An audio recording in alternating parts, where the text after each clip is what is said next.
Hello everyone, this is Witcher, the Wandering Wizard, and I'm here today to do a short video on wands. Yes, magical wands. One of my previous videos, I had a commenter comment that my video had inspired her to make her own wand, and I thought that was kind of, it caught me by surprise because I didn't really believe that video had anything to do with making a wand.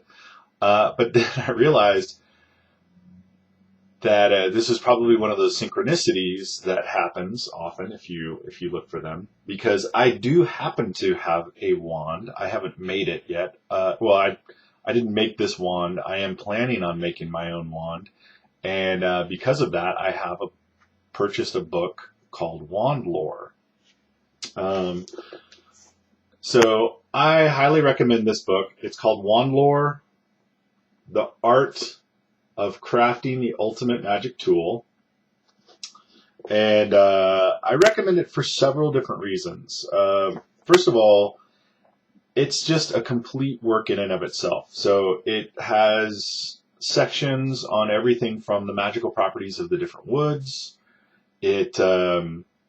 It breaks the woods down into the different elements, earth, air, fire, water. It has a section on crystals and metals.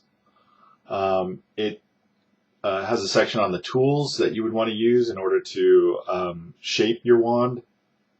It has a section on magical writing and inscriptions and what they do. Excuse me, for your wand. It walks you through, the different techniques of shaping a wand and how to find the wood and everything like that. So even if you don't necessarily agree with the author's take on here's the magical property of this wood, or here's the magical properties of this particular, gem or crystal, at the very least, it covers everything, and it has very good sections on how to cull the wood, how to treat it, how to shape it, the tools you're going to want to use, the different styles and techniques. So if nothing else, this book is amazing just for that. And it also has a section of full color photos that shows some various different styles of wands and what they look like, and it's just very nice. It's just a very great book, and it will get you started and get you excited, and get you going. So it's Wandlore by Alferian, Gwydion, MacLir. I'm sure I'm butchering all of that. So anybody watching from the UK or thereabouts, my apologies. Here's the name. You can get it off of Amazon. I'm sure you can also get it at. You can also go to any of your occult bookstores and have them order it. It's widely available, and it's really great. So the wand that I have, and I purchased this wand. The funny thing is, I had no intentions of purchasing a wand. Had never even really thought about it.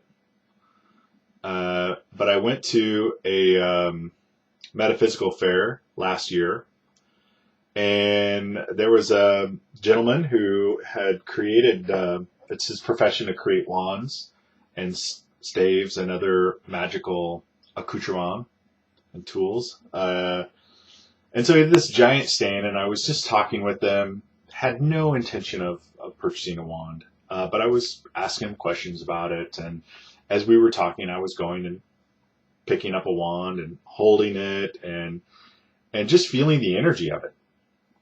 Well, first of all, just feeling the energy of it was amazing to me. I'm like, yes, I can definitely feel the energy of this. And in case you don't know, I'm a person who has, from the time I could remember, I've had an interest in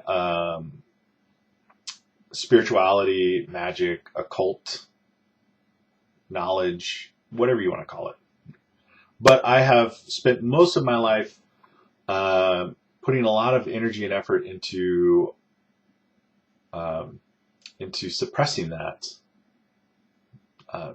part of myself because of my feeling that it wasn't acceptable, it wasn't accepted in the world. Up until just very recently, which is kind of crazy because this sort of thing has been widely. It's an activity that people have been widely pursuing for a long number of years now. At least over a decade. It's been really just sort of out in the open and in the public, and thanks to internet platforms and platforms like YouTube and that sort of thing, Pinterest and whatnot.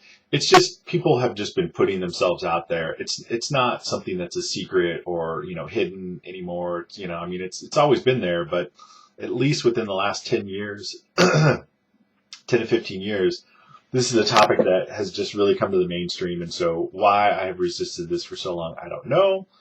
But this is actually the reason why I'm doing these videos, is to force myself to put myself out there, be vulnerable, and say, yeah, this is something that I have a lifelong interest in. It doesn't matter why I'm interested in it. I just am. And in order to be happy, I have to openly pursue it and openly say, this is who I am. This is a part of me. This is what makes me happy. So there we go. Back to the wand. So I was feeling the wands and I thought, wow, I can actually really feel energy flowing through this. Like, this isn't my imagination. This is real.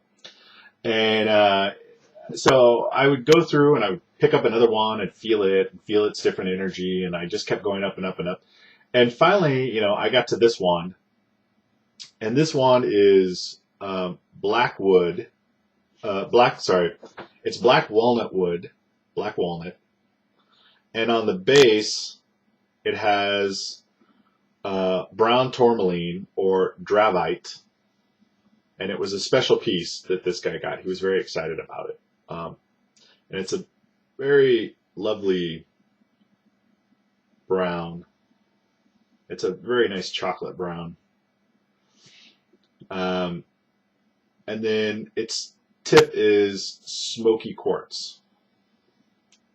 Right? So black walnut, brown tourmaline, aka dravite, and smoky quartz. And this was the one. I mean, it was like that scene out of Harry Potter where you grab the wand and you know that this is the one. It just sent energy going all through my body. It was crazy. It about shook my arms off. It was just nuts. So, surprise to me, I said, I'll take it. And I got this, and I got a little wand stand, so that it's not just laying on my dresser, but it's in a proper wand stand, not rolling around. So I got this, and what do I do with it?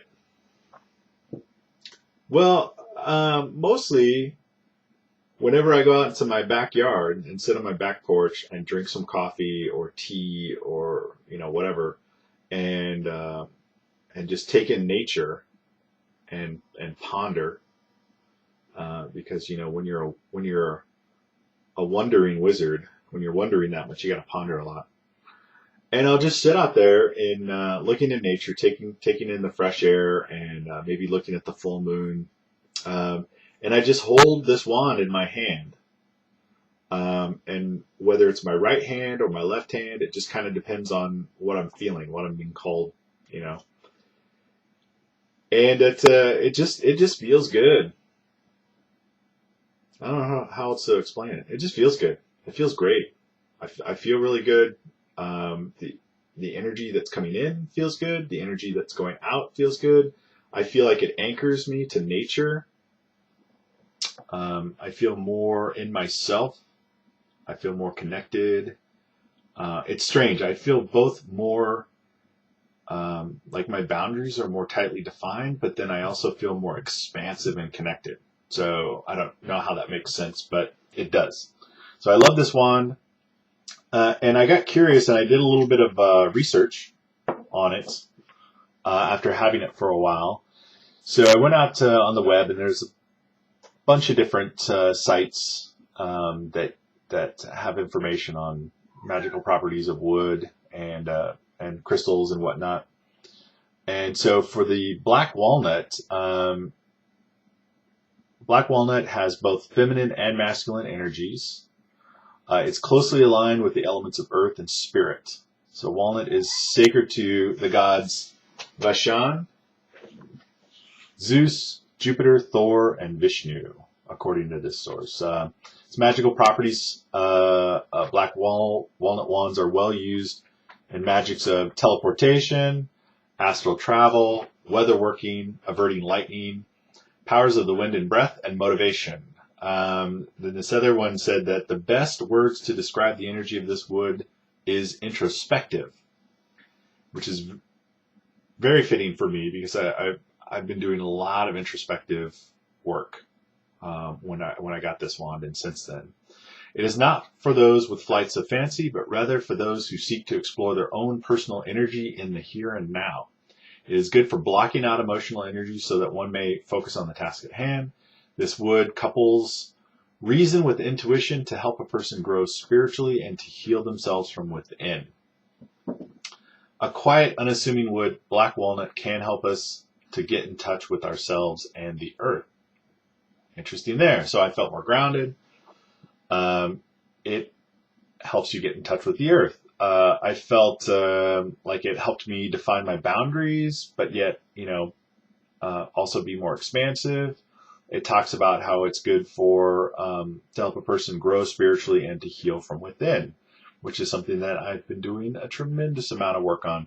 So it's kind of no surprise that I was just instantly drawn to that wand, to that wood, right? It was the perfect thing for what I needed at that time and continue to need. I'm still, doing a lot of work that way. So the Smoky Quartz tip. Smoky Quartz is centering, grounding, and removing negativity. Smoky Quartz is a very protective and grounding stone. It brings physical and psychic protection. It's also an excellent stone for protection from negative energy. It transforms the negative energy into positive energy. As a root chakra stone, Smoky Quartz enhances survival instinct and can help one reach personal and business goals. So again, something that I've been working on is not feeling safe, not feeling grounded, feeling like my world is coming apart, feeling like like I'm at the mercy of the fates, and so again, I just, without knowing, got a wand that really resonated with me, and that wand basically had a wood and a capstone was dealing with spiritual growth, psychic healing, the root chakra, helping you feel grounded and secure. So brown tourmaline, aka dravite. Tourmaline is a stone that can increase flexibility, happiness, hope, objectivity, compassion, and serenity. It also enhances tolerance and understanding. It's a stone that is very helpful for channeling. Tourmaline is also a very protecting stone. It's called the poet stone, and it's also associated with the heart chakra, where it can opens one to accept love. So again, I've been working on opening up my heart chakra. I've been told this by many people in the psychic community around me that I need to work on opening up my heart chakra, and also that I need to focus on self-love.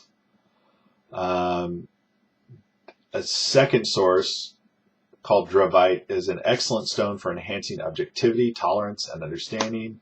It's also used to bring calm, hope, relief of anxiety and stress, a sense of being secure in your world, and serenity. Dravite is said to have protection energies, especially protection of the home. That's probably why I like using it in the backyard. In crystal healing lore, dravite is said to help with ADHD, ADD, the immune system, animal healing, and is related to, as well as the heart chakra, the root and sacral chakra as well. So a lot of grounding, a lot of healing, a lot of heart opening. So again, this one found its way to me, or I found my way to it. I don't know, one or the other. And I've had a lot of, I just really enjoyed having it. Do I cast spells with it? I probably do, not in the sense of casting a spell where I'm talking. Actually, I'll take that back. I have used it when one of my cats is out and hasn't come back in a while, and I say this little spell to help draw my cat back in, and I can remember it's so it goes, little cat who strayed too far, come back wherever you are. And so I'll rotate that around, drawing the energy inwards to me, repeating that chant a few times, and it always works. It always works. Even when he's been gone for 2 days, he comes back within about 10 minutes of me chanting that. So, but otherwise, I don't really cast spells. I do set intentions while I'm holding it and feeling the energy. So while I'm sort of deep in that well of feeling that energy, I will set an intention of healing generally, or well-being, or focusing on a goal, that sort of thing. So wands can be fun. They're fun. They help you focus. They help you focus on an intention. They help you focus on an energy or a feeling. They help you focus on a goal that you're trying to bring about. So the more effort you put into them, the more they're going to be a focus for you. However, wands can be extremely easy and fun. So the person that made the comment, I had a couple, back and forth comments with her, and she said that currently she was using a stick of incense as a wand, and I think that is absolutely brilliant. I love it. It's just so simple, so easy. It creates a lovely smell. You get the same kind of, access to a focus. And it's kind of a mix between wand magic and candle magic. And, if you really think about it, I'd never thought about doing that before, but I love it. So the main thing with magic is that it's supposed to be self-empowering and fun. You're supposed to have fun with it. You're not supposed to obsess over it or worry about it or, be perfectionistic about it. It's just supposed to be fun. It's supposed to help you focus on your goals, focus on your intentions, get you into being active about bringing about your goals and intentions. And most of all, it's supposed to be fun. So that's my video on wands and the book Wandlore and making wands and using wands. I hope this video helps you out. If you're watching it, feel free to put any and all comments below. And if you have any requests for more information or would like another video on wands that goes deeper into the subject or whatnot, let me know. I'll do one. Anyway, take care. I hope you're well, and be love.